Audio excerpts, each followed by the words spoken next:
Before we begin, don't forget to subscribe for new ComHack episodes every week. Hello everyone, welcome back to CommHack, and we hope you guys have been enjoying these episodes. We certainly enjoy making them.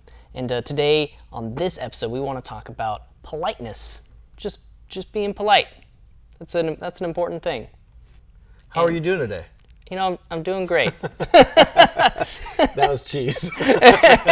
Okay, so politeness theory. Of course, everybody knows be polite. Yeah. That seems kind of like a boring and dull thing to say, be polite, because it's pretty universally understood to be polite. What does that mean to you?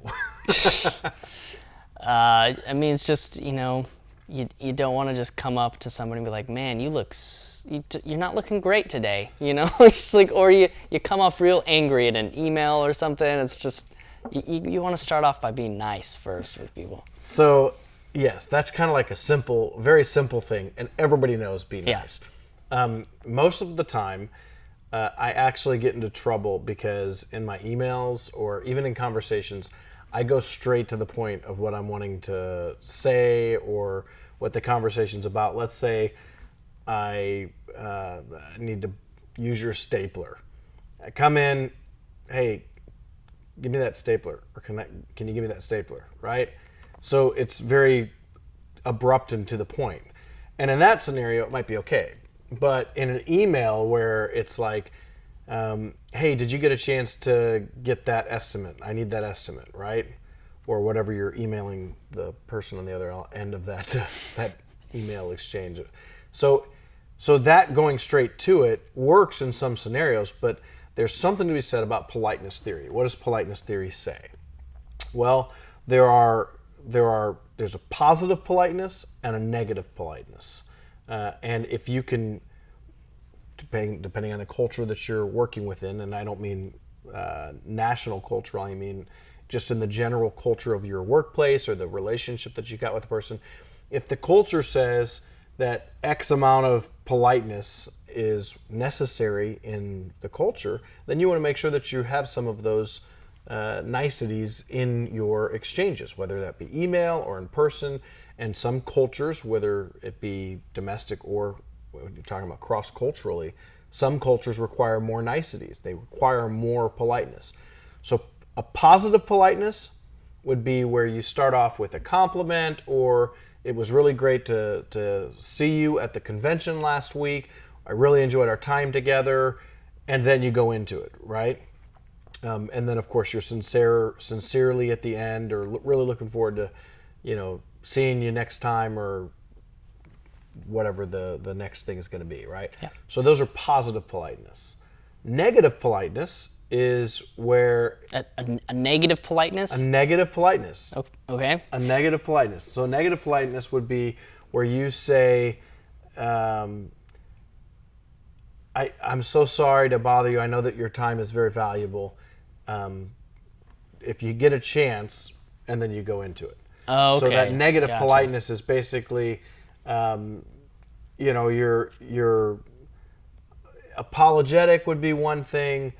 There's almost belittling sometimes of yourself, where you're lowering yourself and elevating the person you're writing to or speaking to as a result. And so that's a negative because it's negative towards you. I apologize. I know your time is valuable. You're elevating the other person. And in so doing, you're establishing perhaps a more willingness to respond in a favorable manner. Yeah. So by having those niceties or those politeness elements within your communications, whether that be online, through email, or even in person, it actually improves your ability to get what you're looking to do. It's a strategic approach to communications. Yeah, I think everyone can benefit from that for sure. I have a few friends who they're not necessarily great at emails because exactly what you said, that they just want to get straight to the point. They're like, this is what's going on and this is what needs to change. And sometimes they'll come to me like, hey, do I sound mean in this? And I'm like, yes you do. Like, why don't you try rephrasing it this way, and like work the words around so it sounds more polite than just, this is what we need to have happen, because then it's going to come off as abrasive and aggressive. Yeah. And I'm actually really bad about this. Like, I'll be honest up front. I'm really bad about this because normally time is short. I'm busy. I'm stressed about this or trying to get this done. So I'll go into a place and I'll go right to it. Like I know what I was going to say to Tim when I got to the office or wherever we're going. I see you and I go straight to talking about whatever it is that I was intending to talk to you about. And there's often times where I'll say something and I'll finish what I was saying and I was like, okay, I'm ready for your response, right? And the person will respond back, good morning to you too. Yeah, right. Right. Good morning to you too. And hello to you, Yeah. right? Because I broke the cultural custom of the niceties and the politeness that were necessary at the beginning. Yeah.